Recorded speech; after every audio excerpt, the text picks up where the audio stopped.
the country. The country's unemployment rate shot up to a record 32.6% in the first quarter of this year, and what has been a steady rise over the past 2 decades, and only interrupted by unsustainable seasonal upward adjustments that have failed to make any meaningful difference.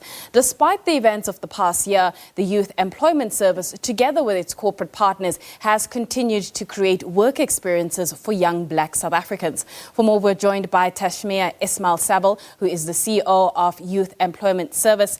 Tashmia, thank you so much for your time. When you look back since the launch of YES, what impact has the initiative had on the youth of our country?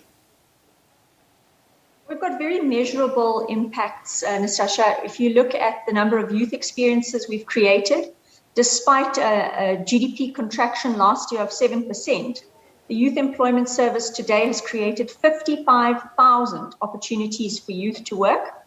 These are one-year work opportunities, and they put 3.1 billion in salaries into youth wallets. So in terms of the financial impact and in terms of the number of jobs created, it's very easy to measure.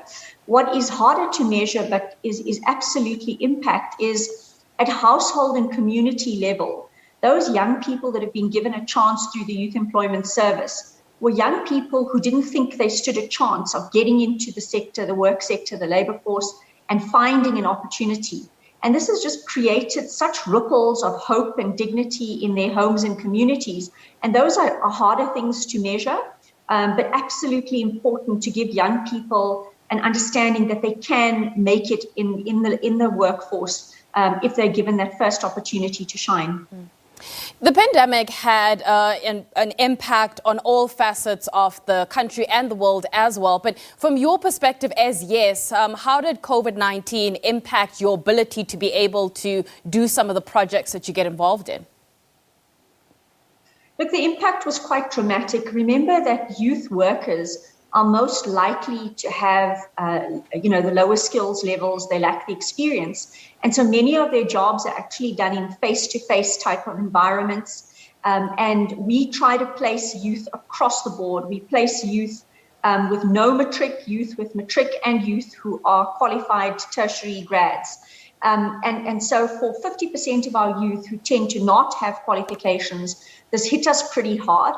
What was excellent, though, is the companies that had already committed to jobs continued to pay young people. We also have smartphones. We've got a very digital program. And every YES youth that gets placed with a smartphone.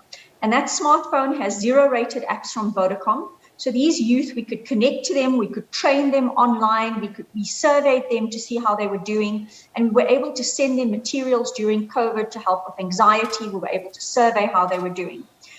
So in terms of our youth that were committed in jobs, we were okay, but we definitely saw our numbers drop and saw a lovely resurgence in 2021, in February of 2021. Right.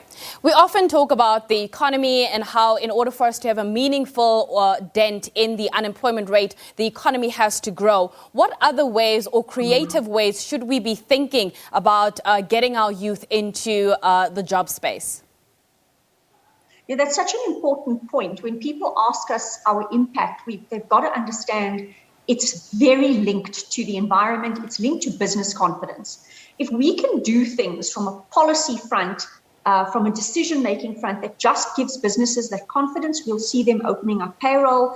These are strengthening our institutions. These are putting in policies for small businesses.